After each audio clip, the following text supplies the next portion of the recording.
Tonight, Canada's military makes its first airdrop of aid into Gaza, and CBC News is there. Inaction is not an option. Exclusive access loading up in the air. And away it goes. And on the ground, a desperate scramble for food. Aid groups say isn't nearly enough. Out-of-control fires put thousands on the run. I've never seen anything like this. As wildfire smoke moves east, making air quality some of the worst in the world. All the way to the semifinals in Montreal. From wild card to superstar. It's incredible what she's doing so far. Canada's Victoria Mboko's breakout tournament. From CBC News, this is The National with Asha Tomlinson. Thanks for joining us. Adrian is away. More Canadian aid is on the ground in Gaza tonight, dropped there for the very first time by a Canadian military plane. And CBC News has exclusive access to that mission. From the air base in Jordan to the sky over Gaza, we're there as tons of food is loaded up and let go. That aid meant to alleviate the growing desperation in a place humanitarian groups warn is slipping into famine. Gaza health officials say starvation and malnutrition are claiming lives, at least 5 in the past day alone. International pressure to get more aid in is growing. Susan Ormiston takes us into that Canadian mission for an exclusive look at how it was carried out. A first flyover Gaza for the Canadian Armed Forces, a Hercules C-130 carrying nearly 10 tons of food aid. Strapping down life-saving food for people trapped at their breaking point. Boxes full of tins of fish, pasta, rice, oil. One box could sustain a family for a week, the government says. Canada understands that airdrops are insufficient to meet the full needs of the people on the ground in Gaza. However, when there's this level of human suffering, inaction is not an option. We were not allowed to get on the Canadian aircraft because of Israeli restrictions and risk considerations. However, we were invited to join a Jordanian airdrop, and that's what we're going to do. This Jordanian military flight is carrying its own food pallets, taking off just ahead of the Canadian one of 7 airdrops on Monday involving 6 countries, as Israel has reopened an air corridor in response to unrelenting pressure. We cannot show you what we see outside these windows. The Israelis have forbidden any media images of what's happened down on the ground, but we can see the flattened landscape of neighborhoods. Gaza is on the brink of famine, according to health metrics, but this is an ineffective and dangerous way to distribute aid. And away it goes. 3 tons of milk this time. No way to track exactly where it goes or who gets it. Except from the ground. A videographer working with CBC News following an air tracker captured these images at the same time the Canadian flight made a drop over Gaza. Every parachute ignites a desperate race, leading to chaos. Brutal fights for food, says Mohammed Mumar. Look at the humiliation, just so I could get it. We die to get this. Look over there, weapons, lots of weapons. Every grain in the sand is precious, but only the most aggressive, even the youngest, can dig it out. That's why critics call airdrops a last resort, more symbolic than effective. As lineups of trucks with hundreds of tons more food are stuck just outside Gaza's borders. Back at the base, the Canadian Hercules returns. Mission accomplished successfully. Obviously, we're extremely proud. There are people that are very much in need of that aid on the ground, and for us being able to deliver that aid, it feels very good. The pilot did his job, but planes can't cure hunger. Susan, Israel controls access to Gaza. What is its stance on food assistance? Well, Israel accuses Hamas of stealing food and also deliberately holding it back from Israeli hostages. Every day, the food crisis is becoming more of a political bargaining tool, and it's pretty fluid. For example, we're told that the Canadian mission Monday was a one-off, that there are no further plans to send Canadian planes with aid over Gaza, at least not at this time. Susan Ormiston with this exclusive access in Amman, Jordan tonight. Thank you. New proof tonight, Canada is looking beyond the U.S. when it comes to trade, with high-level talks now set in Mexico. Peter Armstrong on how expanding that relationship could pay off.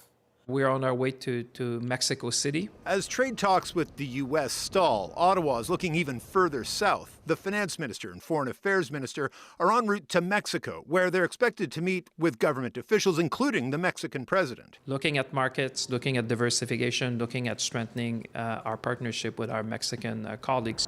Experts have long said the two countries should work more closely together. We both live next to an elephant. But at the end of the day, it's much better to be on top of the elephant than underneath the elephant. This former Mexican ambassador to the U.S. says the Canadian trip can be a game changer. I think this trip, hopefully, can be the beginning of a much more structural, strategic engagement between both our governments and both our countries.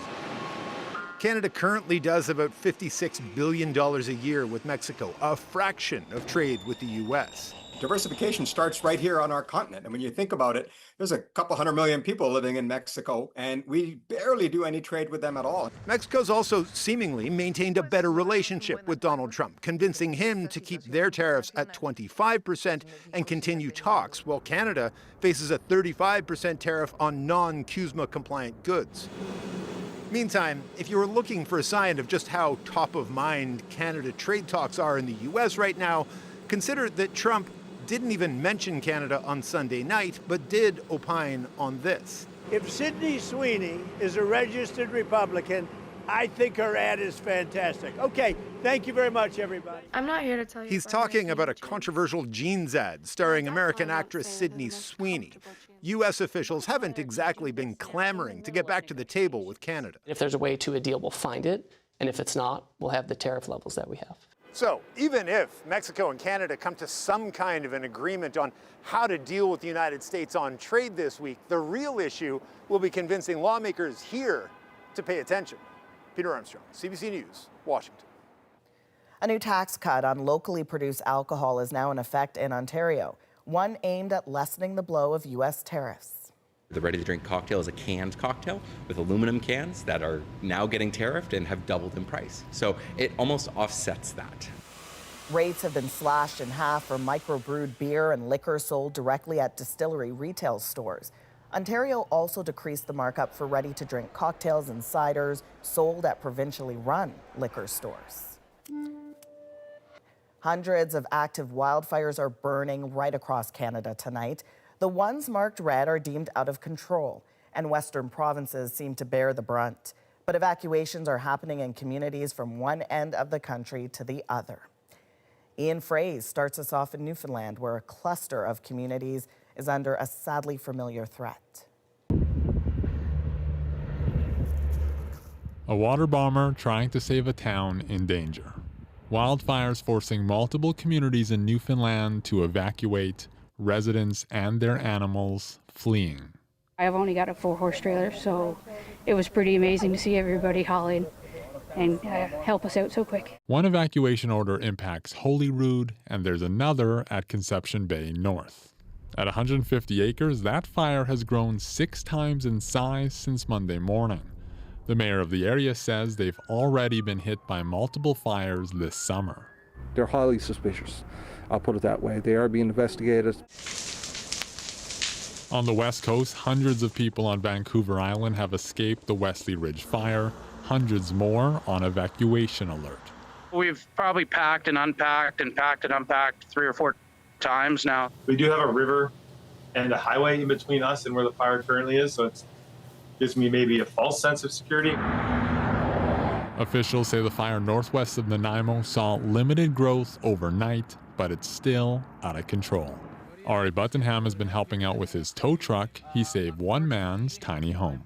I think he was fully prepared to just call it quits and leave it. And for anyone that knows me, I'm not really that type of person. I'm here. In Winnipeg, some shelter evacuees say their kids are making their own playground. They need to come out.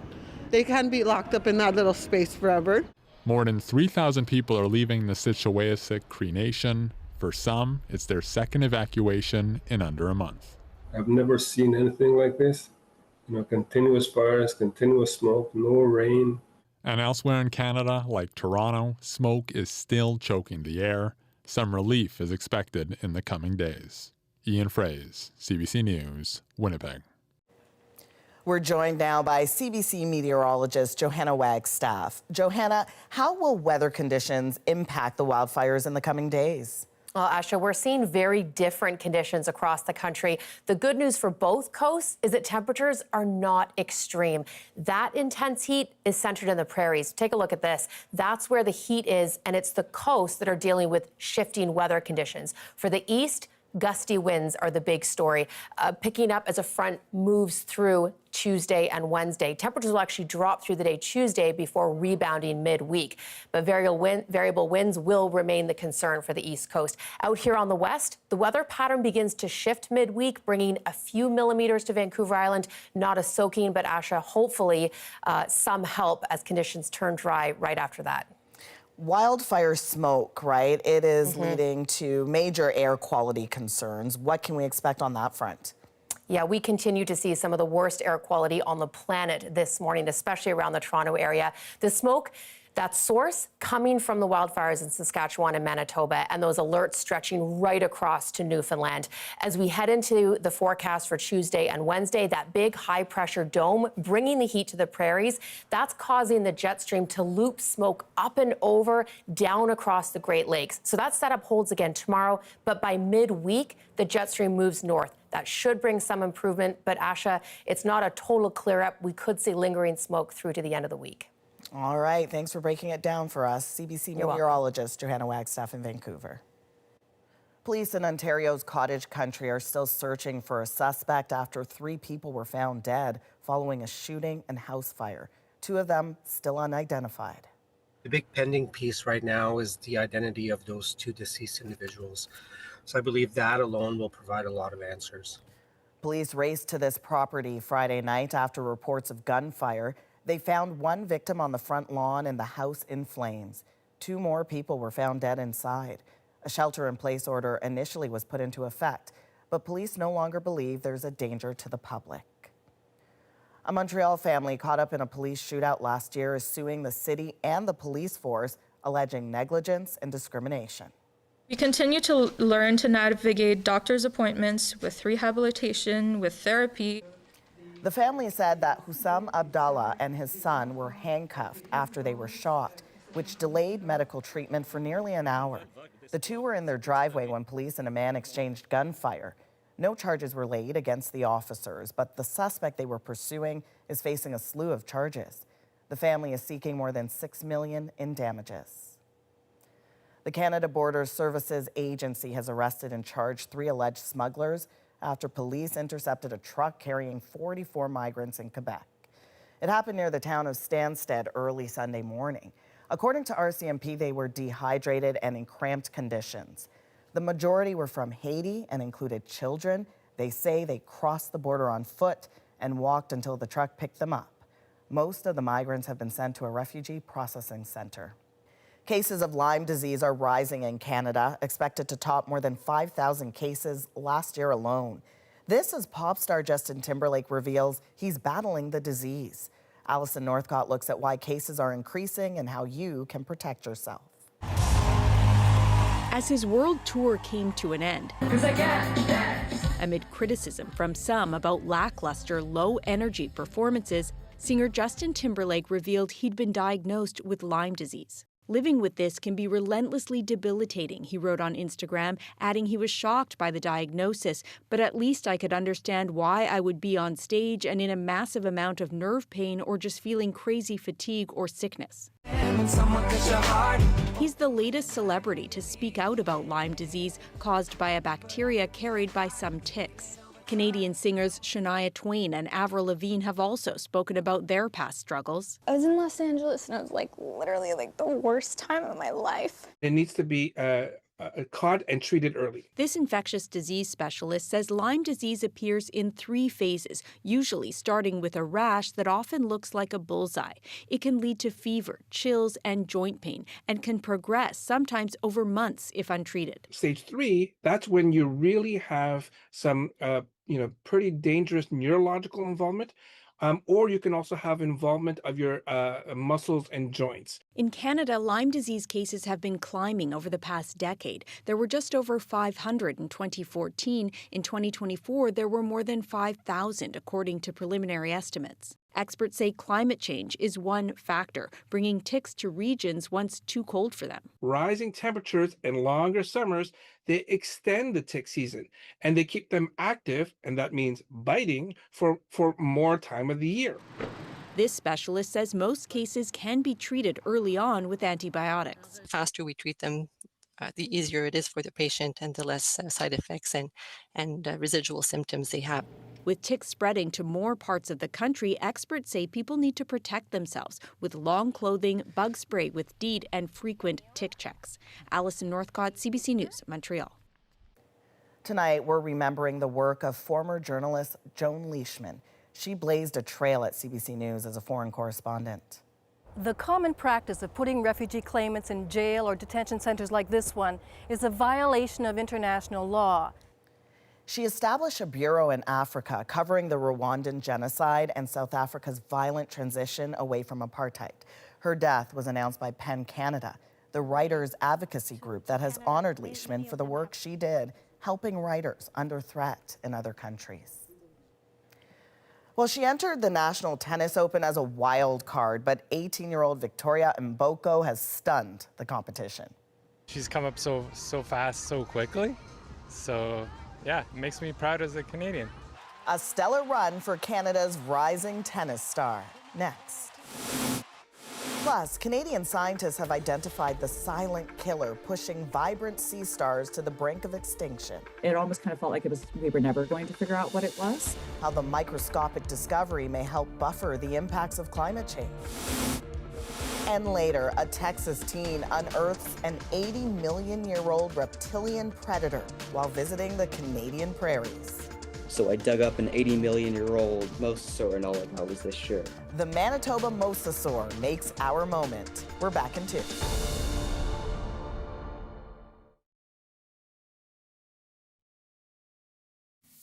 A double match point for the Canadian.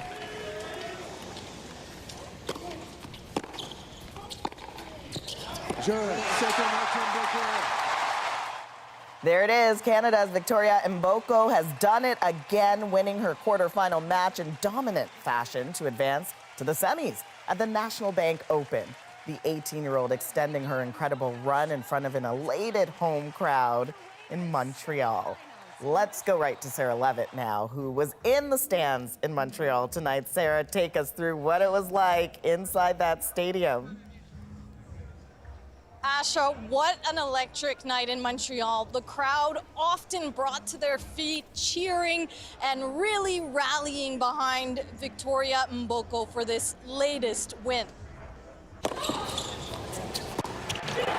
Extraordinary. She came into the tournament as a wild card and has proven she belongs here. She has emerged this evening. The 18-year-old from Toronto with an outstanding match, only needing an hour to take out tennis superstar Coco Gauff.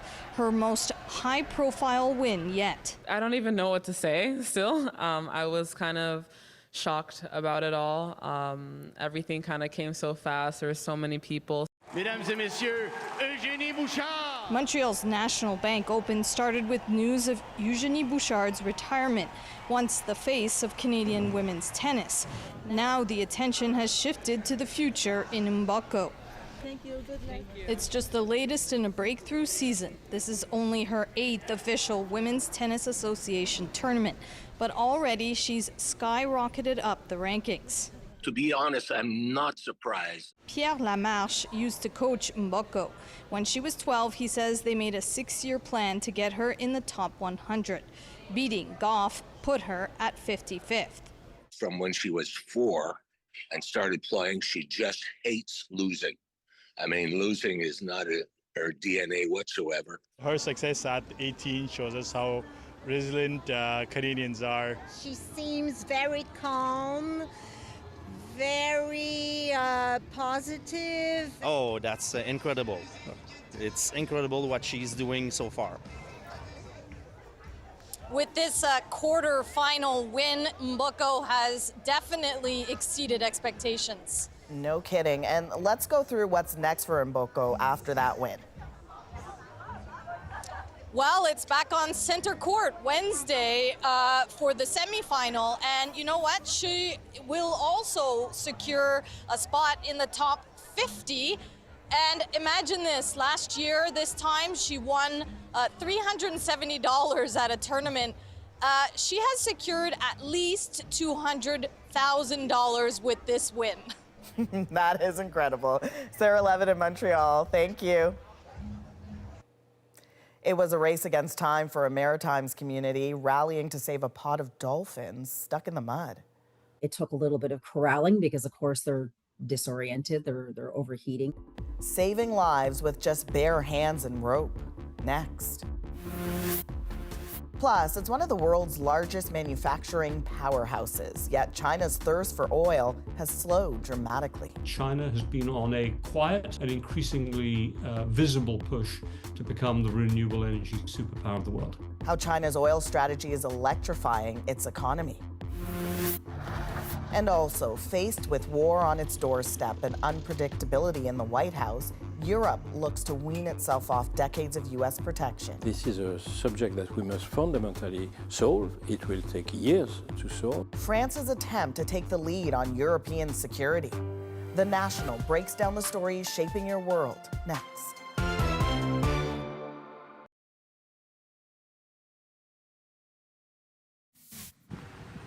Created. Residents near Canning, Nova Scotia, jumping into action in waist-high mud to rescue about a dozen white-sided dolphins. The animals became stranded during low tide. Using just their bare hands and a rope, rescuers eventually got them back into the deep. Canadian scientists say they've found what's been killing millions of giant sea stars off the west coast. Anand Ram shows us why helping the species recover is the next step that's urgently needed. Sometimes they're orange, or they can be this like beautiful lavender color sometimes, or purples or greens. Often they're this like kind of model of all of the above. These creatures certainly live up to the name sunflower sea stars.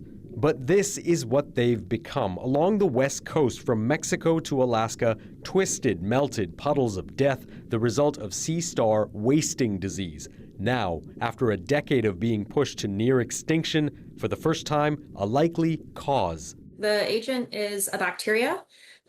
It's called Vibrio pectinicida. From the same family that causes cholera in humans, scientists found it by exposing healthy sea stars to fluid from infected ones. We inject it into the coelomic cavity of the sea star, which is essentially kind of the central part that all the arms are coming out of. Researchers say it took years of testing and cross-border cooperation to finally lead to this clear signal. The amazing thing is now we can test them. Now we can go out and actually do tests and see like what is the actual prevalence of this pathogen in the field. It almost kind of felt like we were never going to figure out what it was. For those who study sunflower sea stars, the absence has let their prey, sea urchins, expand, devouring kelp forests critical to both biodiversity and coastal communities. This finding is a hope for assisted recovery programs. So my mind goes to the practical applications of what does this mean for if we want to breed these animals and release them in the wild, can we develop a test so we can test whether the animals we bred in captivity have this disease before we outplant them?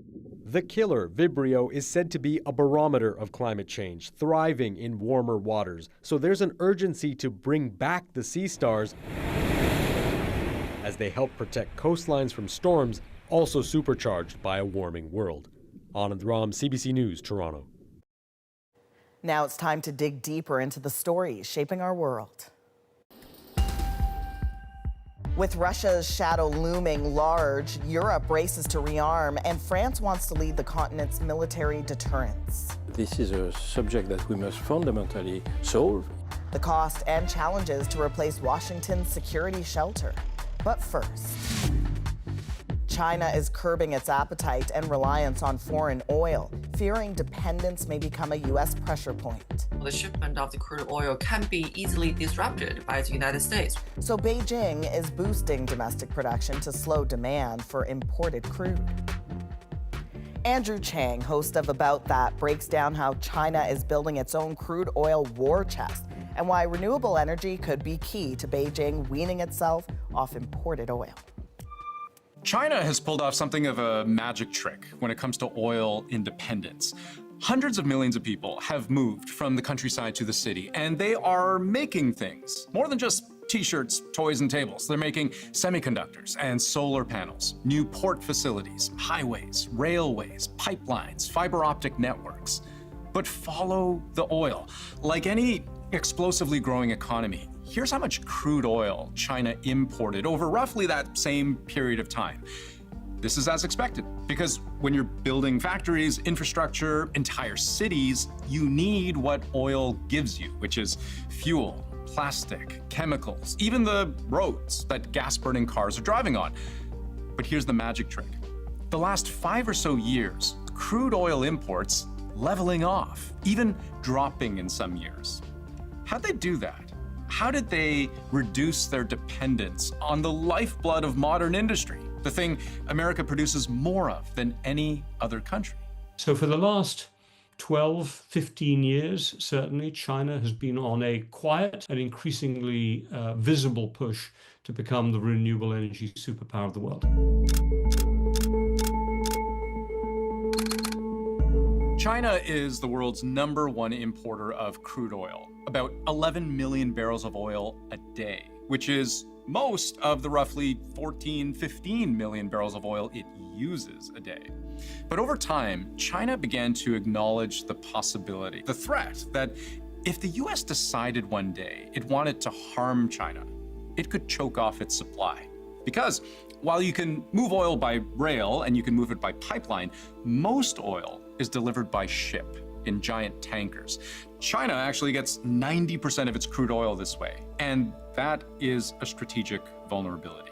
Where the United States becomes important is that because with the size of its navy, the size of its military bases around the world, the United States is theoretically in a position to strangle China from access to its oil imports. We can find a really good example of that in the South China Sea. The US routinely deploys aircraft carriers, destroyers, and other warships to the area. It operates nearly a dozen military bases there. And consider this narrow waterway, the Malacca Strait, running between Malaysia, Singapore, and Indonesia. It is the main shipping channel between the Indian and Pacific Oceans. It connects oil exporters in the Middle East to oil importers like China. And it's one of the busiest shipping lanes in the world because taking it can shave 1,000 kilometers off your trip, given the alternative, which is to go through Indonesia's Sunda Strait instead. But let's say tensions over Taiwan boil over, and the US were to decide to block Chinese traffic through that strait, which would block almost all Chinese oil. Chinese have been talking about this Malacca dilemma since the year of 2001, 2002, right? Because the transportation or the shipment of the crude oil can be easily disrupted by the United States, which has a exceedingly large naval presence in the region. A big worry for the Chinese government is, can it reliably get those imports into the country without any risk of intervention or interception? Now, the experts we spoke to mostly agreed that a US naval blockade in this region would be seen as so damaging to China's interests that it would amount to an act of war, which means in most cases, maybe the US would prefer not to go that far. But that just underscores the scale of the potential vulnerability, one that Xi Jinping himself pointed out just a few years ago. As a major manufacturing power, China has to secure its energy supply in its own hands. For him, this is a matter of national security, and one solution to this problem, rethinking the use of oil in the first place.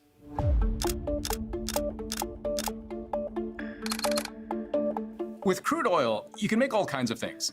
Plastic, rubber, fertilizer, lubricants, solvents, asphalt is a big one too. But when we're talking about China, the primary use of crude oil is to make fuel. 12,000 cars lined up in a mad rush at Haikou in the Hainan province. These visuals have created headlines the world over for being one of the worst traffic jams ever. And no country in the world has more cars right now than China. But that's only because China has so many people. And turns out, when you really dig into the numbers, you very quickly realize 450 million cars for 1.4 billion people means that most people do not own a car. Not yet, anyway. So there was the opportunity to upend the auto industry before it even really took hold. For most countries, EV is seen as the future of driving, but for China, the future has arrived. Whether you're buying the car or building the car, providing the electricity or assembling the battery, everyone in China is entitled to government money and assistance. China has invested massively in electric vehicles, but they did it in a really shrewd way. The priority for China is renewable energy production. There's no point having EVs if the EVs have to be charged off non-renewable sources for which you're having to rely on imports.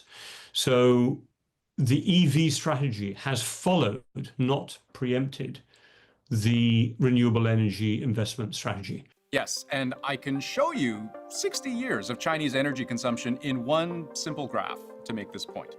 If you go back to 1965, you can see how China relied almost entirely on coal to generate electricity. Over time, oil came to form a more and more important part of the picture. But look what's happening here with hydro and nuclear and wind and solar. They've cut dramatically into the need for oil and coal.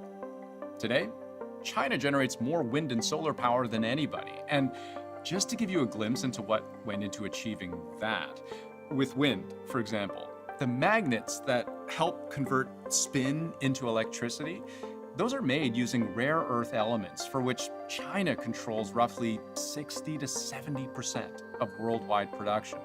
If you want to talk about refining those raw materials, it's even higher. It's closer to 90% of global capacity.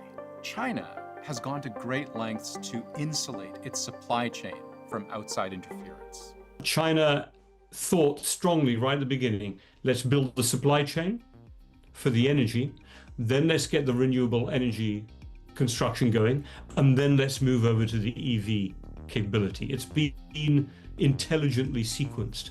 And the Chinese government has played a very direct role in building that EV capability from the ground up. The Center for Strategic and International Studies in Washington figures over the last 15 or so years, China has spent north of $200 billion supporting the electric vehicle industry. And just to give you an example, for the last 10 years, China has exempted qualifying EVs from a 10% sales tax, which can be thousands of dollars per car. But there were also consumer subsidies, manufacturer incentives, priority for R&D funding, preferential lotteries for handing out license plates, all of which helped the industry survive and thrive at lower and lower price points. Look at this car right here. It's called the Seagull by BYD. It's the cheapest EV in their lineup, starting at under $10,000 US. And BYD recently overtook Tesla to become the #1 selling electric automaker in the world. Today, 7 out of every 10 EVs globally are made in China. Look how their industry has transformed in just the last 10 years. In 2015, 331,000 EVs sold in China. By last year, that number ballooned to 12.9 million, representing a larger and larger share of all cars sold. There are an estimated 14 million charging points across China, for crying out loud. You know how many there are in the United States? About 1/60th that number. So, China's gone on a really interesting journey from infrastructure, critical minerals, domestic renewable energy production, EVs, exports, and the whole thing is a self-reinforcing chain.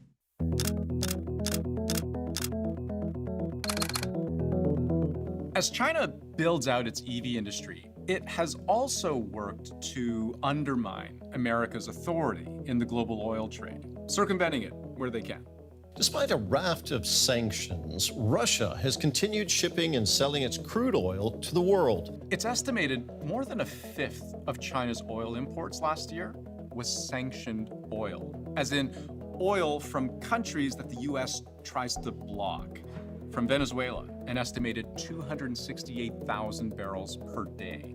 From Russia, 821,000 per day. And from Iran, 1.4 million barrels per day. Oftentimes, the buyers, independent refineries known as Chinese teapots. They're smaller, harder to track, and they operate with less scrutiny. What a lot of them have been doing is importing cheap oil, refining it, and then selling it elsewhere in Asia. And they have made a lot of money doing that. It's apparently a very lucrative business for them. And this isn't the only way China's reshaping the global flow of energy bit by bit. Another example, right now, the U.S. holds the world's largest strategic oil reserve. Hundreds of millions of barrels, enough in theory to replace months of oil imports. China is trying to build something similar. China is one of these countries that when oil prices are low, when crude oil prices are low, they will increase their imports and they'll dump some of that oil just into these giant storage tanks that they're constantly building. So they have massive inventories of crude oil. A stockpile that would insulate China if the U.S. were to find a way to choke its supply. And China's other long-term play, what Donald Trump might call drill, baby, drill. In 2019, we saw China's national oil companies roll out their first ever 7-year action plan for increasing exploration and production of oil and natural gas in China. And they started to pump tens of billions of dollars into this endeavor. And this is an important detail because Chinese oil is notoriously hard to get at. It's deeper, more complex to extract. But consider, the ExxonMobil of China, it's called PetroChina, the country's largest oil and gas company, state-owned. Last year, they spent $38 billion on new infrastructure and new exploration. That's more than ExxonMobil and Chevron combined. They've been digging wells that, in some cases, run deeper than Mount Everest is high. Over the last several years, since around 2018, you can see what this growth in domestic production looks like. This climb represents millions of additional barrels of oil per day. Not enough to cover what China needs on a daily basis, mind you, but certainly enough to reduce what it needs to bring in. And that's really the subtlety of China's position in 2025. To be clear, it needs oil, and it will continue to need oil for a long time. But what was only a few years ago explosive growth in its thirst for world oil has slowed dramatically. Some estimates even figure China's growth and demand will peak in just a couple of years and then actually start dropping thereafter. That would be a big turning point for a country that sees itself as eventually replacing the United States as the world's largest economy. With repeated U.S. warnings over China's import of Russian oil, it appears Beijing's exploring other markets, including Iraq. Chinese companies are reportedly planning multi-billion-dollar projects to develop vast reserves there. Still ahead, the war in Ukraine and an unpredictable American ally are forcing Europe to rethink its security. Should France replace this presence of the US in all of these countries? Emmanuel Macron's attempt to become Europe's new military champion and the French president's tough road ahead. That's next.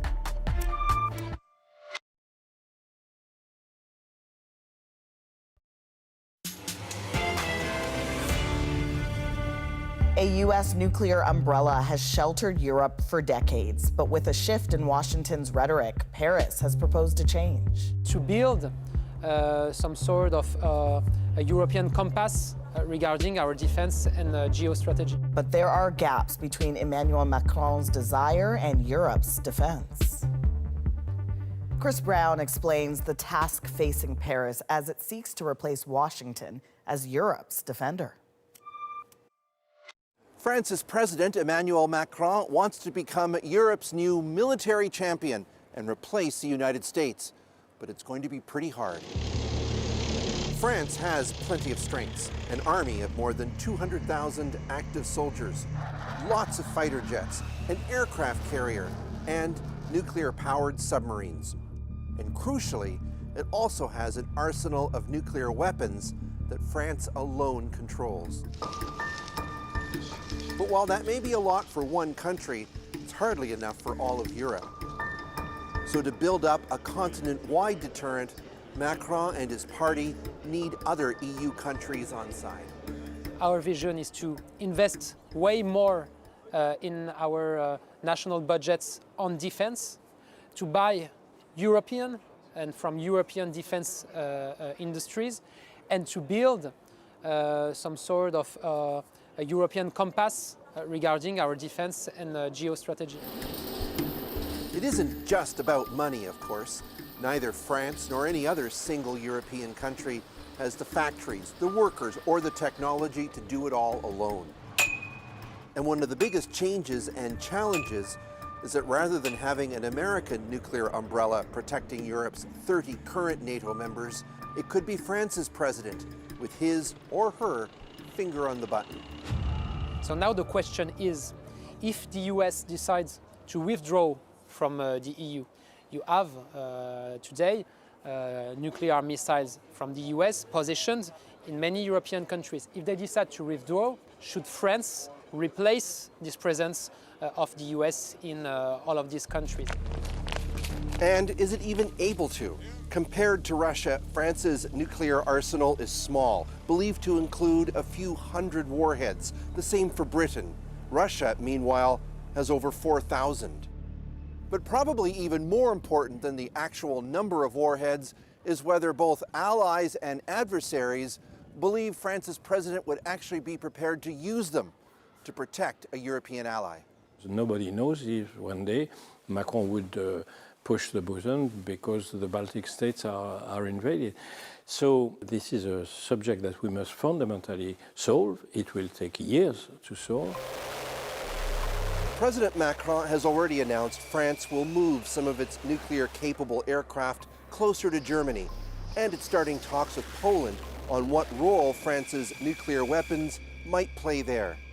There are other big gaps in France's capabilities, and no European nation can match American air defense or other logistics. In Central Europe, they have always known that the only power that could save them from an invasion by USSR or today Russia was the umbrella of the United States.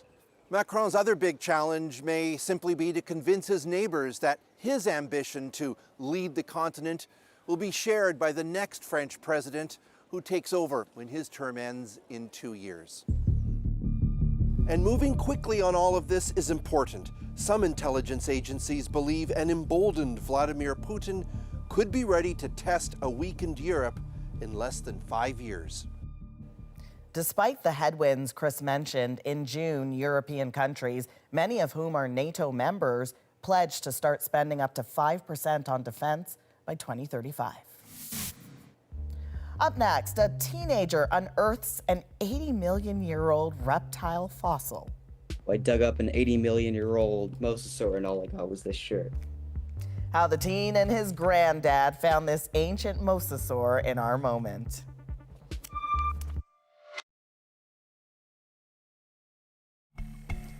This is Walter Campbell, a teen from Texas, between two researchers from the Canadian Fossil Discovery, digging up an 80-million-year-old mosasaur. Campbell was visiting his grandfather in Manitoba when they dug up the jaw of the ancient predator. Tonight, their treasure is our moment. More jaw. More jaw? Yep, that's basically. We went to the Canadian Fossil Discovery Center. Me and Grandpa went on a fossil dig. We just had to dig down about 6 inches or so. It's harder than it looks, though. I say a little prayer and I go to the middle and I start digging down. And after about 30 minutes of digging in this same spot, I hit bone. I dug down and I hit the skull, like the lower jawbone, of an 80-million-year-old, about 20-foot-long mosasaur. My daughter Anne is always finding all odds and ends in Walter's pockets, rocks and all manner of naturalistic stuff. The fact that he unearthed something is really sort of par for the course for his, budding, curious scientific brain. They said that it had been the largest one that they've found in about 20 years. I dug up an 80 million year old mosasaur and all I got was this shirt. It was definitely a cool feeling. Researchers decided to name the fossil Walt, after Walter, of course, and the team can't wait to go back to school because, look, he says the most exciting part of all of this is that he'll have the best game of two truths and a lie because nobody will believe it. Touché. From all of us here at The National, thank you for being with us. You can watch anywhere, anytime on the free CBC News app and subscribe to The National's YouTube channel. I'm Asha Tomlinson. Take care.